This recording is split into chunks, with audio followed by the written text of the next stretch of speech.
Hi friends, welcome to Ramesh మేస్త్రి YouTube channel. ఇవాళ వచ్చేసి ఉల్లిపాయ పకోడా ఎలా తయారు చేయాలని తీసుకుందాం. చూడండి, ఉల్లిపాయ పకోడాకి కావాల్సిన ఐటమ్స్. ఉల్లిపాయలు వచ్చేసి ఒక 100 గ్రామ్స్, 100 గ్రాములు ఉల్లిపాయలు అంతా కోసి ఇట్లా పెట్టుకోవాలా.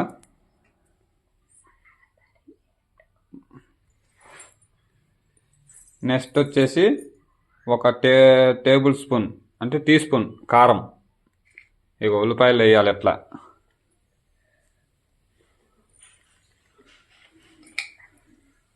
మళ్ళీ వచ్చేసి ఒక టేబుల్ స్పూన్ ధనియాల పొడి, ఇది ధనియాల పొడి ఒక టేబుల్ స్పూన్.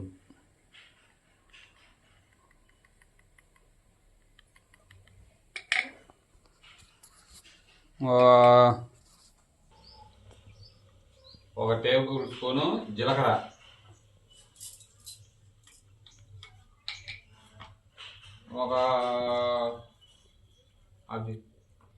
ఇది గరం మసాలా ఒక 1/2 స్పూను,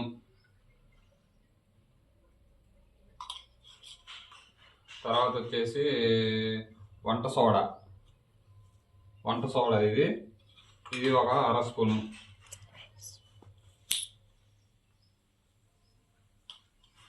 మళ్ళీ తర్వాత వచ్చేసి సాల్ట్, తగినంత సాల్ట్.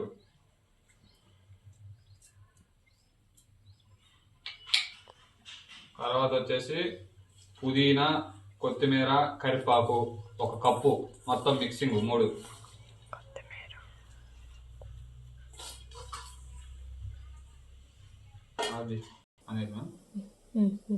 ఇవన్నీ బాగా మిక్సింగ్ చేసుకోవాలా.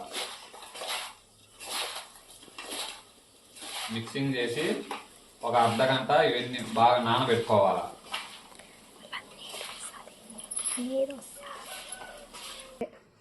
ఇదంతా ఇగో ఇట్లా కలిపినా కదంతా, దీన్ని ఒక అర్ధగంట తోడి మూత పెట్టి ఆఫ్ చేసి పక్కన పెట్టుకోవాలి అట్లా.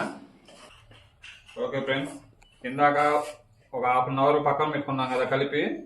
అలా ఎందుకు పెట్టామంటే ఇది చూడు, బాగా నీరంతా బయటకు వచ్చి బాగుంటాయి అనమాట. స్మెల్ బాగా వస్తుంది, బాగా ఇది మసాలా బాగా పడద్దు అనమాట. ఇప్పుడు వచ్చేసి శనగపిండి ఒక 50 గ్రాములు శనగపిండి వేసి బాగా కలుపుకోవాలి ఇదంతా.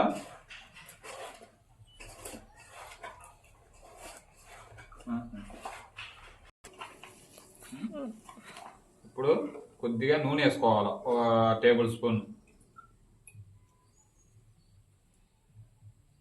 నూనె వేసుకొని బాగా కలుపుకోవాలి. మళ్ళీ బాగా కలుపుకున్నాం కదా, దీన్ని ఒక 10 నిమిషాలు మళ్ళీ అట్లా మూత పెట్టి పక్కన పెట్టుకోవాలి. ఈలోపు గ్యాస్ మీద కళాయి సెట్టు పెట్టి ఒక 1/2 కేజీ ఆయిల్ బాగా వేడి చేసుకోవాలా. అన్నీ రెడీ చేసుకోవాలా. ఆయిల్ వీటెక్కేదాకా బాగా రెడీ చేసుకొని. ఓకే ఫ్రెండ్స్, ఆయిల్ వీటెక్కింది. ఇక మనం కలిపి పెట్టుకున్నాం కదా, దీన్ని కొంచెం కొంచెంగా వేసుకోవాలి.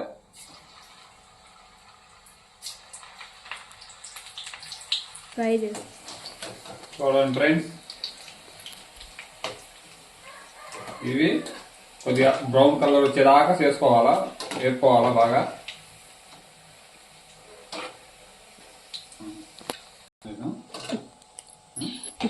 చూడండి ఫ్రెండ్స్, ఇవి ఇప్పుడు బాగా బ్రౌన్ కలర్ వచ్చినాయి.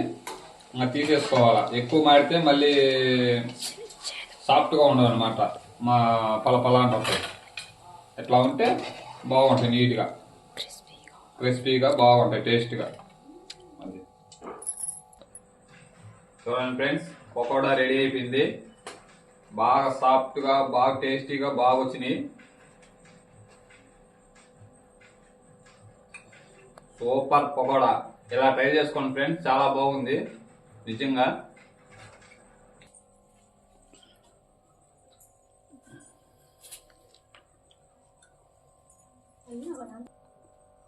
Pakoda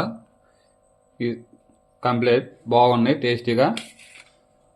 please like, comment and share.